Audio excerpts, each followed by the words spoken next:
ओम शांति। आज 4 अक्टूबर 2021 है और हम सवेरे सवेरे इस आत्मा की पढ़ाई को पढ़ रहे हैं।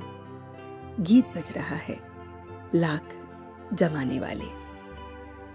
तो इस गीत के साथ ही हम उस भगवान को याद कर रहे हैं, वो भगवान जो हमारा बाप है, हमें रोज पढ़ाता है। वही टीचर फिर हमारा गुरु भी बनता है। वह संगम पर इस समय आता है और संगम का समय जास्ती समय रहता है, थोड़े समय के लिए रहता है। बाबा ने इस ब्रह्मा के अनुभवी रथ को लिया है। बाप ने ही हमें 84 जन्मों की कहानी सुनाई है। इस समय हम उस बाप से पढ़ते हैं तो बाबा कहते हैं, मीठे मीठे बच्चे बेहद के बाप को कैसे भूलेंगे, क्योंकि उससे तो तुम्हें वर्षा मिलता है। तो बाप आते हैं भारत को खुशबूदार बगीचा बनाने। तो इस समय हम बाप समान बनने की मेहनत करते हैं, पुरुषार्थ करते हैं कि श्रीमत पर चलें। जितना श्रीमत पर चलते हैं उतना शांत रहते हैं और बड़ों की आज्ञा को मानते हैं। तो बाबा कहते हैं कि अब समस्या स्वरूप नहीं, समाधान स्वरूप बनो। तो अब किसी बात में भी समस्या नहीं बल्कि समाधान को ढूंढो। तो जितना पतित पावन बाप को याद करेंगे उतना पावन बनते जाएंगे। उठते बैठते चलते फिरते बस बाप को याद करना है। हमने अब 84 के चक्र को पूरा किया है, अब घर जाना है तो याद भी घर की करनी चाहिए। तो बाबा कहते हैं याद से शक्ति मिलती है, बाप से विश्व की बादशाही मिलती है। तो कैसे भूलें कि बाबा आकर हमें पढ़ाते हैं। अब हमें बस इस एक जन्म पवित्र रहना है। तो बाबा कहते हैं कि मीठे बच्चे, बाप को याद करने की भिन्न भिन्न युक्तियां इस समय बाबा देते हैं। तो बहुत बहुत युक्तियां हमें मिलती हैं। तो ये युक्तियां हमें बाबा से मिलती हैं। तो इस समय पुरुषार्थ कर अपना चार्ट रखो, थको नहीं। तूफानों में अडोल रहना है। बच्चों को जो अनुभव आपस में एक दो को सुनाना चाहिए वह है कि कितना समय कैसे याद करते हैं। भोजन के समय बाप याद रहता है। भोजन पर बाप के सिवाय कोई और याद नहीं आना चाहिए। तो ये इस समय हमारा दर्दनाक सीन चल रहा है। तो हमारी इस समय स्थिति कैसी होनी चाहिए उसका अब अनुभव सबको सुनाना है कि हमें बस उसे याद करना है और चलते फिरते उठते बैठते बस उसे ही याद करना है। हम 84 जन्मों की अब बातों को जान गए हैं। हम सब ब्राह्मण फिर देवता फिर क्षत्रिय बनते हैं। बच्चे फिर नंबरवार याद रखते हैं कि वह हमारा टीचर है, गुरु है, यह है ज्ञान यज्ञ। तो बाबा कहते हैं हम ब्राह्मण इस बेहद यज्ञ में हैं। तो हमें निमित्त बाबा ने बनाया है। तो ड्रामा में जो हो रहा है बहुत अच्छा है, तो चिंता फिर हम काहे की करते हैं।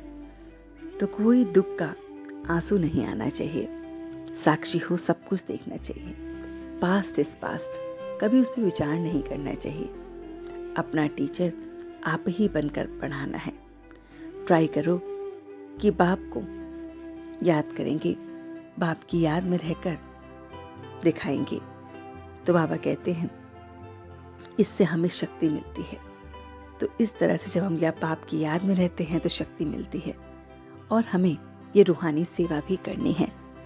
शिव बाबा का, विष्णु का और लक्ष्मी नारायण का राज्य के बारे में सबको बताना है। बाबा कहते हैं आगे बढ़ते चलो और बाप की याद करते चलो और सबको रास्ता बताते चलो। तो आगे बढ़ना है, सबको रास्ता बताना है और याद में रहना है।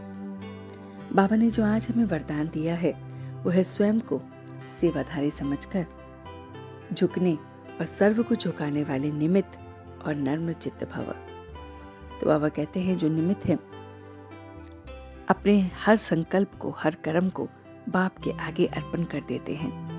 अर्पण होना निमित्त की निशानी है और नर्म चित्त वह है जो झुकता है।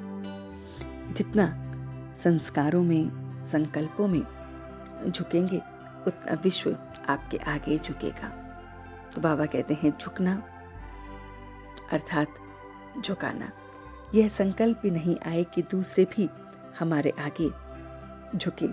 सच्चे सेवाधारी हमेशा झुकते हैं, कभी अपना रौब नहीं रखते हैं। तो ये सारी मीठी मीठी बातें उस बाबा ने हमसे कही। तो चलते हैं कुछ पल के लिए बाबा के पास और देखते हैं अपना ये रूहानी सफर कि कैसे वो मेरा मीठा बाबा मुझे रोज पढ़ाता है। मीठी मीठी बातों से मेरा बाबा परमधाम से रोज मुझे मेरा श्रृंगार करता है। आज मेरा बाबा इस गॉडली यूनिवर्सिटी में मुझे मेरे रौब से परे कर रहा है। हमें रौब नहीं रखना है, किसी भी बात का रौब नहीं। हमें इस पास्ट को याद रख सब कुछ भूल जाना है। पास्ट की बातों में फंसना नहीं है, सिर्फ प्रेजेंट में रहे बाप को याद करना है। जितना याद करेंगे उतना शक्ति मिलेगी। याद से हम पावन बनते जाएंगे। तो बहुत बहुत अच्छी रीति हमें बस उसे याद करना है। चार्ट याद रख रहा हूँ कि बाप को मैं कितना समय याद रखता हूँ। मैं किसी को भी कष्ट नहीं दे रहा हूँ। मैं पुरानी बातों का चिंतन भी नहीं कर रहा हूँ और बस सब कुछ भूलते हुए अपने इस प्रेजेंट को जी रहा हूँ। मैं औरों के आगे झुक रहा हूँ। नर्मचित्त मेरा जो व्यवहार है वो देख रहा हूँ। बहुत बहुत नर्मचित्त मेरा व्यवहार है। तो संस्कारों में मैं एकदम नम्रचित्त हूँ, निमित्त हूँ और इसलिए हर संकल्प, हर बोल को बाप के आगे रख रहा हूँ और आगे बढ़ रहा हूँ। और अब मैं सच्चे दिल से उसका शुक्रिया अदा कर रहा हूँ। हम सब रूहानी बच्चे मिलकर अपने रूहानी बाप दादा को याद, प्यार और गुड मॉर्निंग करते हैं। गुड मॉर्निंग जी, गुड मॉर्निंग, गुड मॉर्निंग। शुक्रिया बाबा, शुक्रिया। वाह बाबा, वाह। वह बच्चे, वहाँ में आत्मा, वह ड्रामा, वह। ओम शांति, ओम शांति, ओम शांति।